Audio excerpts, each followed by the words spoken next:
started in April 1914 with bright and sunny weather. Records set at previous Easter holidays were broken. The crowds which descended on Bournemouth were phenomenal. The rush commenced on Thursday, April the 9th, when thousands of people came from all over the country. Excursion trains were packed, and by Thursday night nearly all the accommodation in the town was taken. The sands and promenade were crowded.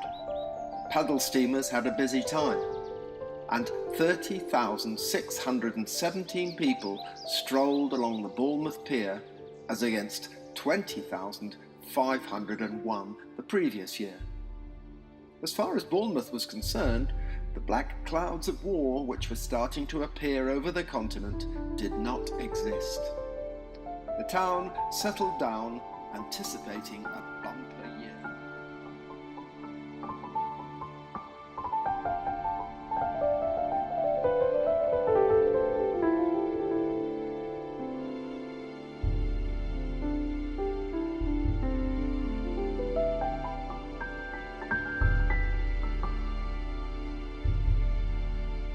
After the initial shock, Bournemouth attempted to resume its interrupted season.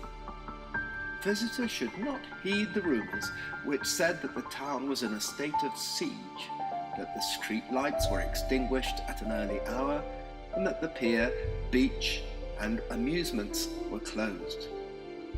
Another rumour, which was given a great deal of credence, was that the beach pierrots had been given notice to move, as the beach was to have anti-invasion barbed wire entanglements on it. This produced a quiet joke. Why would the Germans want to invade Bournemouth? The answer being, because they are a musical nation.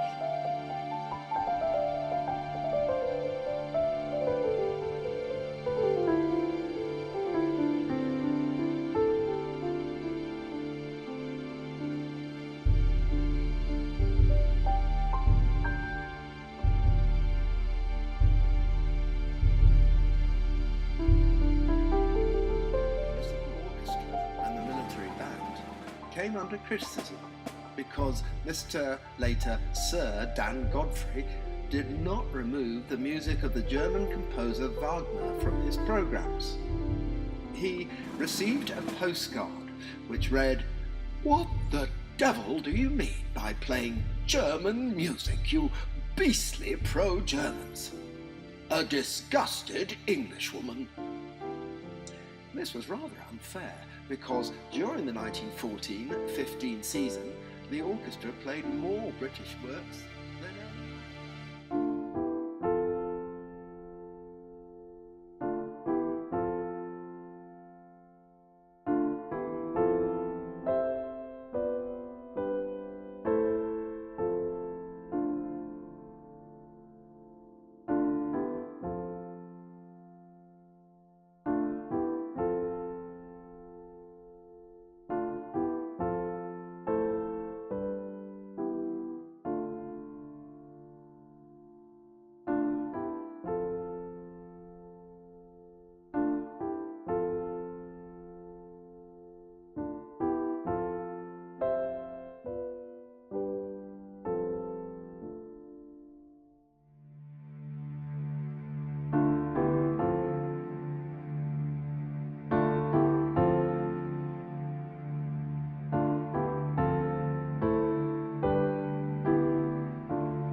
At daylight on April the 26th, 1915, the Rifle Brigade pushed out a platoon to try and make contact with British troops in trenches east of Fort Wayne.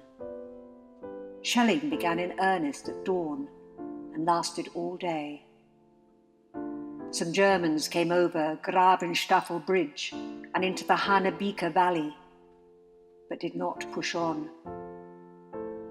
There were 103 casualties that day, of which Alfred Thomas Baker was one. He was 21 years old. The shelling continued through the night and into the next day. Alfred received the 1914 Star, the Victory, and British medals. He has no known grave and is remembered on the Menin Gate in Ypres. Alfred was quoted as saying, "We live for today. We know nothing of tomorrow. We try to forget yesterday, and at all times we try to cheer each other, and we do it." My dear father, life here is very different from the classroom at St. Peter's. To be honest, those days seem so far away. We have had a very exciting time, and I would like to tell you all about it, and may perhaps be able to do so before very long.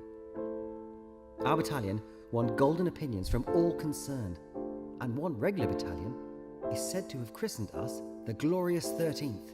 Goodbye, goodbye, wipe the tear, baby dear, from your eye. Though it's hard to part, I know. I'll be tickled to death to go. Don't cry, don't sigh. There's a silver lining in the sky. Bonsoir, old thing, cheerio, chin chin. Now toodaloo, goodbye.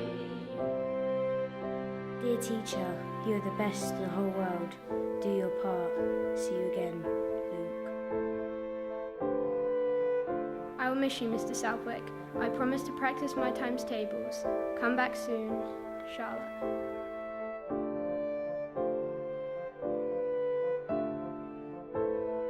Sir, don't forget to keep your wits about you.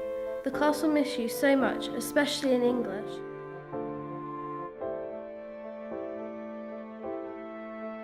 Mr. Southwick, you're the greatest, and remember, we will miss you, and just play your part, Rory.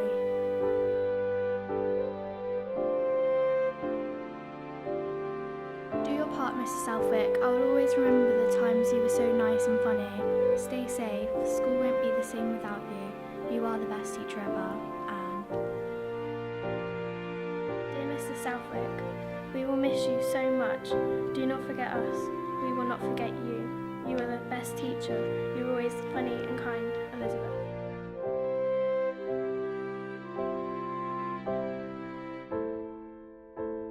Mr. Southwick, we will miss you very much and try to stay safe.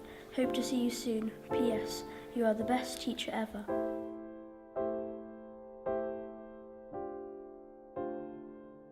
Dear teacher, do your best. I wish I could go and fight, if only I was 16. Be brave. Dominic.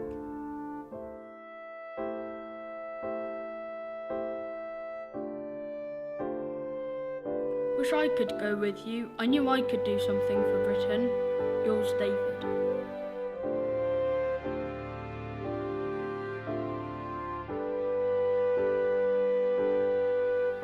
Do your best, your country needs you, and so do we. You're the greatest teacher ever, Robert.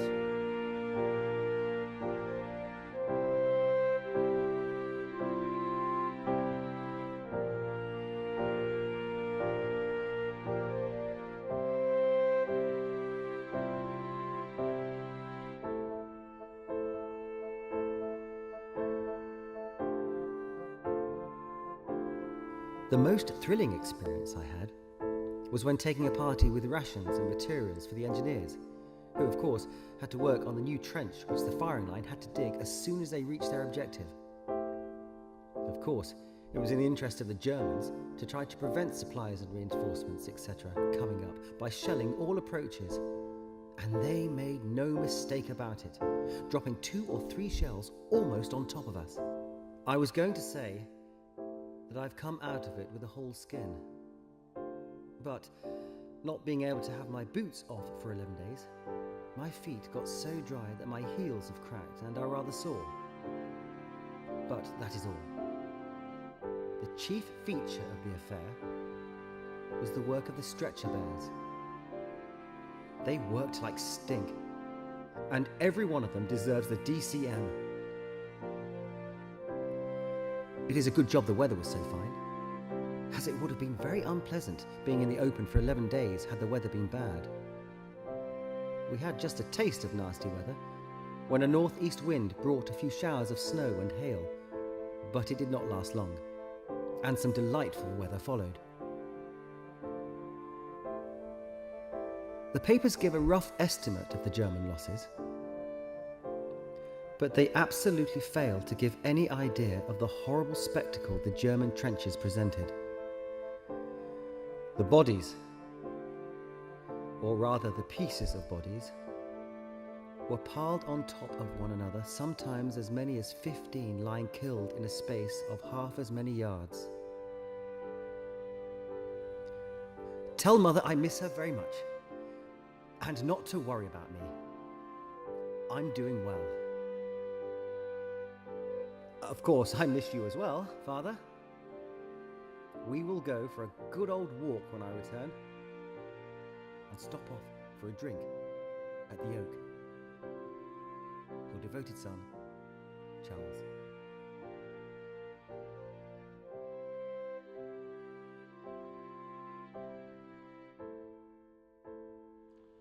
We have to mourn the loss of one whose pleasant manners and kind heart endeared him to an unusually large number of our congregation and neighbourhood. There was universal sorrow when the news came of the death of Fred Head, Corporal F.G.A. Head of the 2nd 18th London Irish Rifles, who fell gallantly while charging the German lines near Passchendaele on Monday, November the 5th. He was the second son of Mr. and Mrs. Head of 27 Cotlands Road and died at the early age of 23. He attended St. Peter's School, where he earned the high praise of Mr. Barker, a shrewd judge of character, and was one of the best of the excellent Sunday school class taught by Miss Green in Mr. Roberts' time. He became one of our altar servers soon after his confirmation and was a most regular member of the choir and CEMS. He worked with his fast friend Mr. Willis in the stationery business in Holdenhurst Road, where he had hoped to return had his life been spared. To all of us, he was the best of friends. We are never likely to forget him, and we offer to Mr. and Mrs. Head the sincerest expression of our sympathy and our affection for their dear son. A memorial service for our 3 old choir boys and altar servers, that is, Elfrid Ryde, William Adler and Fred Head, was held on Sunday, November the 18th at 4:15 in the afternoon. A large number of relatives and friends attended it as a last sign of respect and thankfulness for the good lives of those we had lost. The service was that in use in the London diocese. The hymns were 266, 538 and 499. 2 bugles sounded the last post, and the congregation stood during the playing of Chopin's Funeral March, and then passed silently away into the dim November twilight. He was wounded and he fell in the midst of hoarse shouting.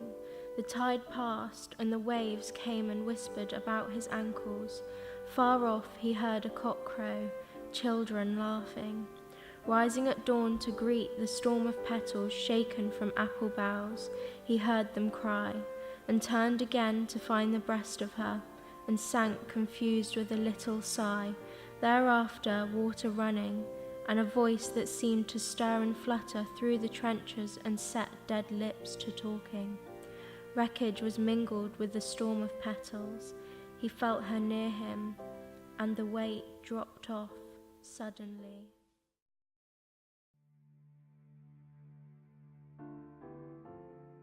Lionel's body was recovered and reburied in Cabernet Rouge Cemetery, Souchez, north of Arras. He behaved with great gallantry. It was a brave soldier's death. One of his comrades wrote, "We were all very sorry to lose him. He was very popular with the fellows of his platoon." Lionel received the 15-star, Victory, and British medals, which was sent to his mother.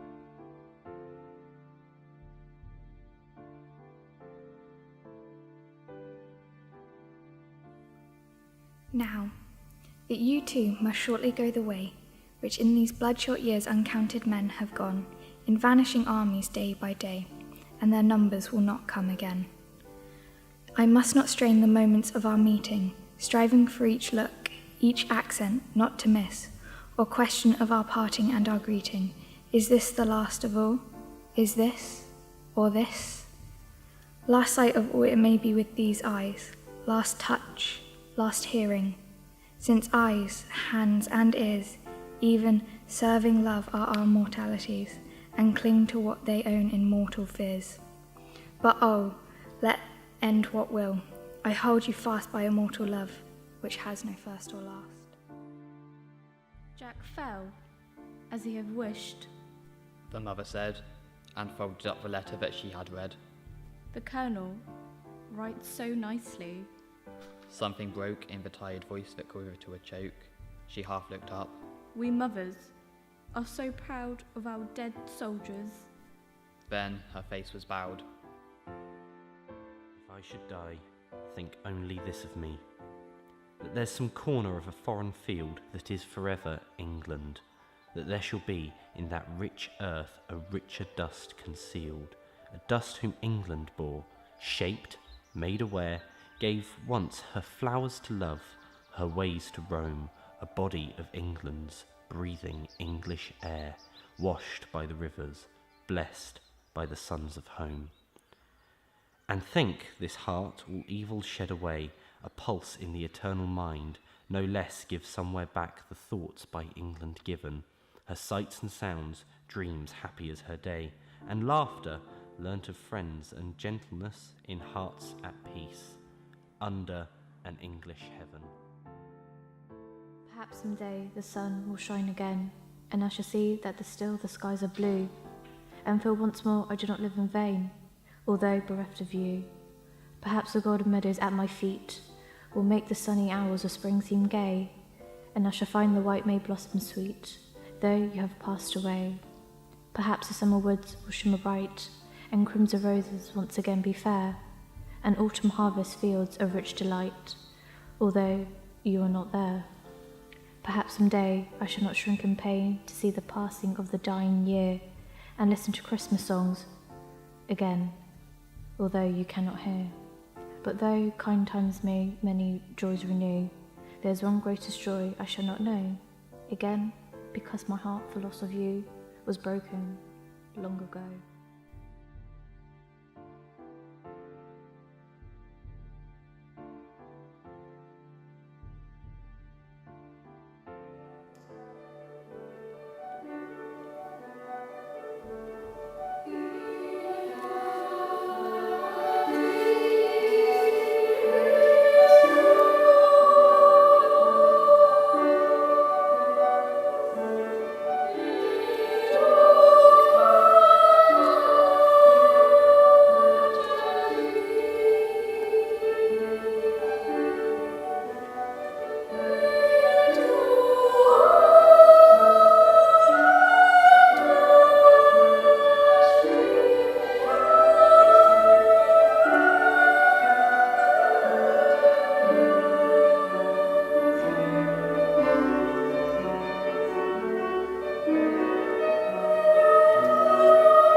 Buxton, March the 16th, 1916.